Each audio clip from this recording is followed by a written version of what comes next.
خب رسیدیم به قسمت آخر از بازسازی اتوبوس. این نتیجه کاره. یه دور تمام قسمت ها رو به صورت خلاصه واسهتون میذارم، بعد بریم دقیق تر جزئیات این اتوبوس رو با هم ببینیم.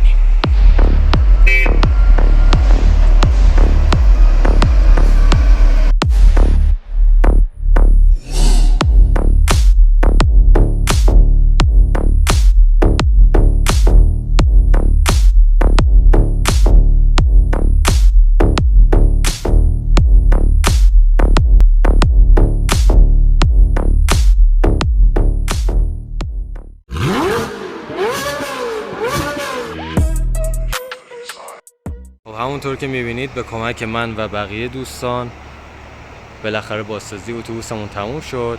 من صحبت نمی کنم تا شما کامل از این بازسازی لذت ببرید.